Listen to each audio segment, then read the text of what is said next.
Εγώ λέγομαι Γιώργης Βοσκαρουδάκης και στέλνω τα χαιρετίσματά μου σε όλους, χαιρετίζω όλους τους Έλληνες που περνούν δύσκολα αυτή την περίοδο, που έχουν τις φαμίλιες τους και δεν μπορούν να μεγαλώσουν τα παιδιά τους, να τον πάρουν μια ποτήλια γάλα και μια βροντόλα ψωμί. Η καλύτερη δουλειά που θα κάνουν είναι να πάρετε τις φαμίλιες σας να βγείτε να πάρετε τα βουνά.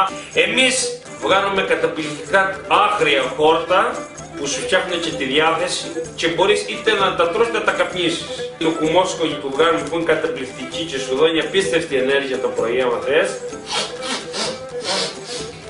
Και ξυπνάς αμέσως και γίνεσαι κατσίκι και μπορεί να είσαι στα βουνά και να είσαι 2.000 δόντια τα κουμαντέρνεις όλα. Τι έλεγα και εγώ γιατί ξεχάστηκα, σε έναν άερο σακουλάκι στην Εβάνη, σε νέες πάντα στο τσεπάκι σου και σαν κουμπακανείς. Ήρθαν τα κλιμάκια των εκαμητών και τον πατσέο και άρχισαν να σε γροδοκοπούν και μας σε ξυλοκοπούν και ήρθαν με τα όπλα να μας εβγάλουν από το σπίτι μας όλο το εμπόρευμα, γιατί λέει μεριτό είναι παράνομο. Αν ρωτήξετε όποιον άνθρωπο έχει έρθει στην Κρήτη, αν δεν τον έχουμε φιλοξενήσει και τον έχουμε κεράσει ό,τι μας έχει ζητήσει. Κάτε γιατί έπεσα λίγο.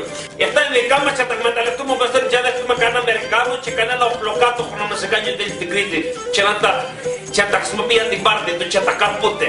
Δεν μπορούμε να δείξουμε εμείς ένα φαρμακείο γιατί πουλούμε, Μου και ποιος έρθει, το έχουμε φυλαγμένο μια σφαίρα για πάρτι του. Σμπάρα λέτε να τον πούστη. Να ακούσω. Μπράβο. Είμαι ο Σύμβος Καρουδάκης και ήμουν τα Ζωνιανά. Ότι να πεις κάτι πρέπει να τον τύριξεις. Άμα τον τύριξεις, στήριξου.